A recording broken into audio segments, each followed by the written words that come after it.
What's up guys, Bones88 here, and we have a mid-month patch. This was a surprise to me amongst a lot of other people. These characters that are being released in this patch have not been able to be tested by us, or do we even know that they were coming so soon. It was a surprise to me, the rest of the testers, and everyone else. I will say it's a positive patch. There's nothing too much here that I look down upon. And but that being said, you know how long it takes us for to usually do these, so let's just get right into it. So, Lizard Breath says, "Greetings, champions. This update is packed with quality of life improvements, many of which have been requested by you. Besides, we implemented some balance changes and important fixes. Also, we worked really hard on preparing the game for upcoming new game modes." Okay, so there's some kind of new game modes coming, I guess, soon, or that she wouldn't even be talking about it. So stay tuned for more teasers and news. Alright, I like the sound of that. Here's what's new in the update 1.4.108 that is expected to roll out later this week. So it's coming out this week. It's a mid-month patch they do every so often, and so you don't have to wait till next month. Alright, first off, we have a new hero, Can and O'Near. It's a half pig, it's a ranger, a headhunter, and he's a leader. That's very interesting. We're getting a lead. We have Nelly, who isn't farmable yet, but as you saw, she's a leader. And now they're releasing a new leader for the half pig. So that means that these are going to be the guys that you're going to use for the events coming out to get the legendaries, which I'm guessing is coming very soon. They're going to give you a little bit of chance to farm these, and something tells me we might have these legendary events next month. So we have Cannoneer, and we also have a goblin named Teenty. She's a headhunter and a mage. And they will both soon be available in the game. When that says that, we don't know what it's going to be. They don't want to tell us yet how it's farmable. I don't know, but it's not going to. These guys aren't going to be battle pass characters. One or two of these might be in an event, a seasonal event, but we still haven't even got Garn. I'm guessing Garn will be the next seasonal events character. So I don't know when these guys are coming. Also, General Murdock just himself got 7 and 8 skill levels. Let's jump over to the test server. Let's check out these characters and let's check out General Murdock's 7s and 8s. Before we go there, whatever you see on here is subject to change.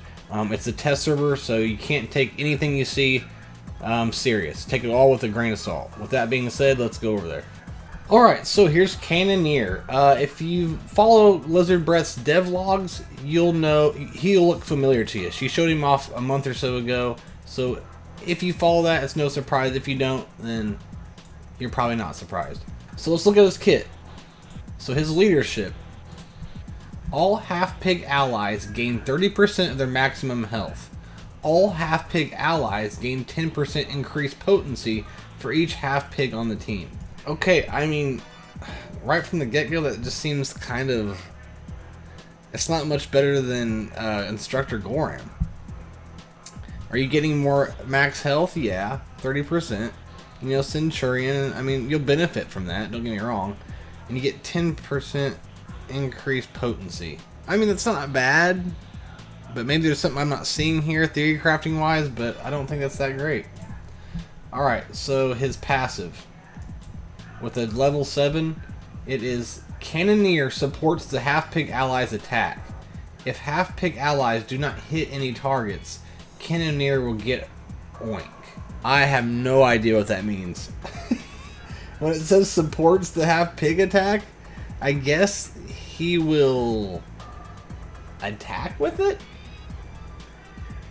And if that half-pig misses, then he gets oink. And as you see down here, it says like 10% chance for assist. Remember, this is the test server, so it's not 100% yet. So I'm guessing he's just assisting. Alright, his A3, Malevolent Grunt.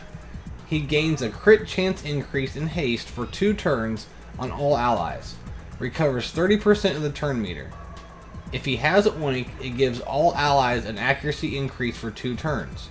Removes accuracy decrease and blindness from them and lose oink. Okay, well, you know, haste is good. And if he has oink, then he's able to take blind away. So this might be good for countering Garrett, maybe? You know, he's not accessible to us yet to try out, so I don't know how he works. I don't know what he does without Oink. I guess you just take that away, and he just gains haste and crit chance. I'm not sure. But once again, kind of confusing, but it sounds like kind of like a counter to Garrett. Alright, his A2. He deals 310% of physical damage to all enemies and inflicts a potency decrease for 2 turns. This attack deals 50% of additional crit damage. So it's just a normal AoE. It gives potency decrease, and it does extra crit damage if you do a critical hit. Alright, his basic. With a 7, it deals 280% of physical damage to an enemy. This attack deals 50% of additional crit damage. If he has Oink, this attack cannot be dodged. If he doesn't have Oink, half of damage is dealt through the shield. Okay. It's a pretty good basic. I don't hate that. That's not too bad. So that's Cannoneer. Overall, once again, I haven't tested him yet, so I can't give you my true feelings about him. He's kind of for being a leader for the pigs, but the pigs are already crazy. And what this is, it's giving you a leader for the event. You're not going to be able to use Gorm in the event, even though he's a half-pig leader. So this answers our question about where the leader is, and that's exactly what Nelly's going to be. Nelly's going to be your leader for the dwarf event to get Wiz and Art. So, alright, let's go ahead and go and look at Teenty. Okay, so Teenty. If you follow her devlog, Lizard Breast, she just showed her off last week. So we just saw a preview of her, and she looks pretty cool. Her animations are really neat, and if you haven't seen it, I suggest going to Lizard Breast's YouTube page, and she shows something off every Friday. I've shown things off several times. I've talked about it a lot. So she looks pretty cool, and her animations are pretty cool too. I don't know if you guys have seen the show The Stand, or I haven't seen the old movie, but there's a newer show about it, and it looks just like the bad guy that's like crazy, that likes blowing stuff up. It reminds me of him. And this reminds me of Fallout, kind of. This Adam thing right here. So it's a mixture of The Stand and Fallout going on. I like her. I like her a lot. So let's look at her kit. This is the first time I've ever looked at her kit. So her passive ability. Teenty survives a fatal damage, which means you kill her once, she comes back. Any effects active on her are removed. Teenty restores 100% of her turn meter. Can be triggered once per battle. At the end of the turn, Teenty gains 2 stacks of explosive power. 10 stacks maximum. This effect cannot be prevented or removed. Each stack gives 10% magic damage increase. So we don't know what explosive power is. I haven't read her kit.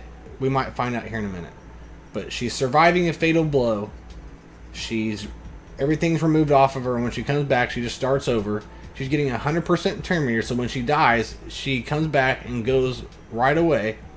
And that can only be done once a battle. She gets these stacks of explosive power, and you can only get 10. And so, you can't prevent it, or you can't remove it, which is pretty big. That's pretty cool. And each stack makes her even stronger. So it's quite a lot going in her passive. Pretty cool. Reminds me kind of Freezard, what Freezard does, or Snorri. So her A3 with a 7 deals 1200 magic damage to an enemy. Huge. This attack cannot be critical, but ignores armor and dodge ratings of the target. What? This is huge. What? Deals 300% of magic damage and inflicts burning for 2 turns to all other enemies. If Amara or Thanessa are in the party, they gain a damage increase, crit chance increase, and haste for 3 turns. Teenty leaves the battlefield and cannot be resurrected. This ability cannot be used if Teenty has full health or has no allies. Wow. That is crazy. They are doing a great job at making characters unique. This is unique. There's nothing like this in the game yet. So she's pretty much sacrificing herself, but she's blowing the team up. It's like she's nuking herself, but she's taking everyone out with her. This is awesome. I've never seen 1200% magic damage. It's ignoring armor. You can't dodge it. But the one thing is it's only doing 1200 to the person you're focused on. Everyone else only gets hit for 300. That's still huge. It's pretty much killing somebody automatically. This is huge. It gives burning to everybody. If Amara and Thanessa are with you, you're getting all kinds of buffs. Haste for 3 turns. This is cool. This is cool. I am all in. I can't wait to see this. I can't wait to test her. I'm already all in with her. Awesome job, guys. Awesome job, Play Quantum. Alright, A2 with a 7. Inflicts a tenacity decrease and an armor decrease on all enemies for 2 turns. Decreases their turn meter by 30%. This is huge. You're taking 30% turn meter away. And then you're giving them tenacity decrease and armor decrease. That means you're making them weaker. It means that you can stick buffs on them easier. And it means you can decrease their armor. You can hit them harder. You know, you put that down and you make sure you have that. And then the next turn you do that big A3. You'll wipe out the whole team. That's crazy. All right, so level 7 on her basic. I don't know if it's a man or a girl. She looks like a girl, so we'll say girl. Deal 180% of magic damage to an enemy and preliminary 90% of magic damage against shield. Once again, I don't know what they mean, but I think they're saying you'll take 90% magic damage against their shield. So you're hitting health and shield. That's huge. This lady's going to be awesome. That's a pretty good basic, because you're taking health and shield away on a basic. That's cool. I am excited about her. Let me know what you guys think, but I think she's going to be pretty badass. The theory crafting is going to be crazy. I mean, I can't wait to see what people do with her. But alright, that's TNT. Let's go on and check out Murdock's T7's and T8's. Alright, your boy Jin Mur. So, his 7 adds plus 10% potency, 5% potency against members of the Order, and 5% potency against elves. You know, it's okay. It's just more of a guarantee of your slow sticking and other things like that. It's okay. I think that one can wait. Alright, so his A3. This one has a level 7 and 8. At level 7, you're getting 50% more damage and 30% chance to inflict slow. So instead of a 70%, you're getting a guaranteed slow. So that's okay. It's worth that to take it from 70 to 100%. So I'm okay with that. And at level 8, it's 60% more physical damage and inflicts crit chance decrease for 2 turns. That's not bad. I mean, it depends how rare these are, but it's okay. It's not great. That 7's not bad though. His A2. At level 7, you get 80% more damage and a 10% turn meter decrease. So that's okay. I mean, overall, all these 7s are just making him hit harder. I don't know if that's what he really needed, but this move hits pretty hard. And if they have slow, it takes turn meter away. So it's okay. Not bad. And on his basic, all it does on a 7 is give 50% physical damage. No, that move doesn't hit hard anyways. All you're doing it is for the damage decrease. So, yeah. Overall, I would call this a C-. For being a legendary, that's probably why it's not that great, because he's a legendary. But, yeah, I would say C-. It wasn't that great. Let me know what you guys think. Okay, so they changed offers pop-ups behavior. They will not bug you as much as before. They've said this many times. I don't know how much of a difference this is going to make. It may make a difference. It may not. I don't know. They've said this before. Who knows? But supposedly they're not going to bug you as much as they were before. They did small changes to expedition rewards. I don't know what that is. It just probably means you're getting different rewards. Maybe more rewards. More variety of rewards. I'm not sure. Various visual improvements. They give us no details on that, so I have no idea. So one thing I do know is that, looky here, they changed this. So, I like this a lot better. It's going to be way easier to find things. Great job. They're doing pretty good with making it easier to find things. So I really like that. So they fixed Mara's third ability. Now she can remove the same number of buffs as the burning effects that have been removed. I don't remember what was happening with that, but I don't think anyone's able to... I guess people are using it right now, aren't they? So she wasn't removing the same number of buffs, I guess. I haven't been able to use her in the actual build, so I don't know. They brought the button Find back to gear crafting interface so you can farm the items again even when you have enough for a specific part. Okay, that's pretty good. Items icons are no longer disappearing. That's always good. If there's a leader available for the team while you assemble it, the game is going to suggest one for the squad. Okay, that'll be easy for like people who don't know what they're doing. Improved heroes filter divided by the groups. I just showed you guys that. Other small fixes and improvements. Rally. So it looks like they changed Rally's third ability.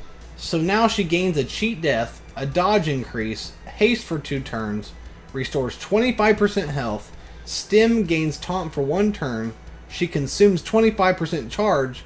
For every 5% charge consumed, she restores 15% turn meter and removes 1 debuff from herself and stim. So that's pretty cool at the end. That gives her, she has a chance to gain a lot of turn meter back and take quite a bit of debuffs off her and stim.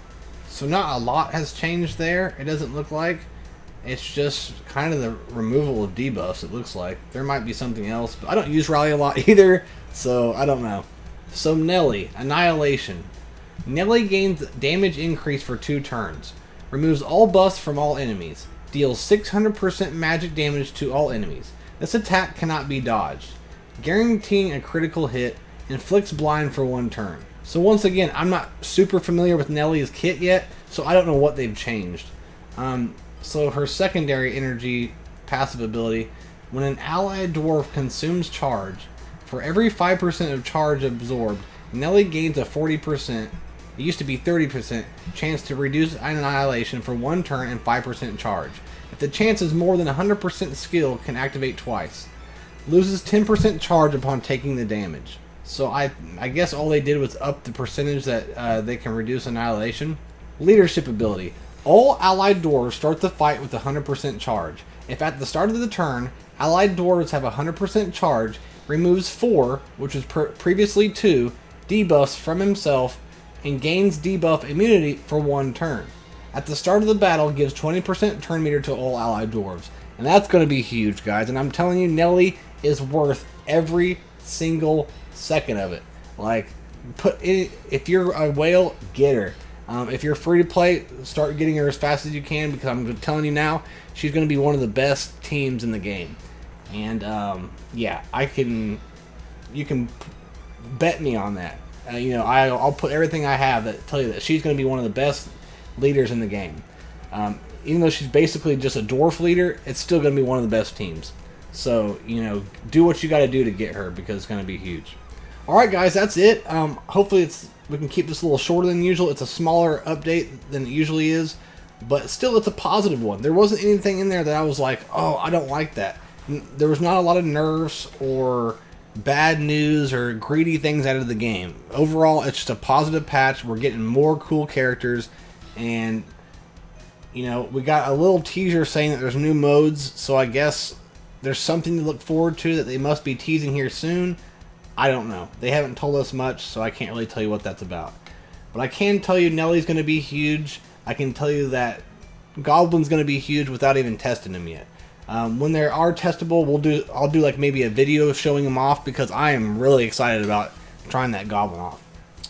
With that being said, I love you guys to death. Thank you for everything you do for me. Thanks for all the support you guys give me, and I see it every day. I see every comment. I see every like. I just want to let you know that I really appreciate you guys. So with that being said, I will catch you guys next time. Peace.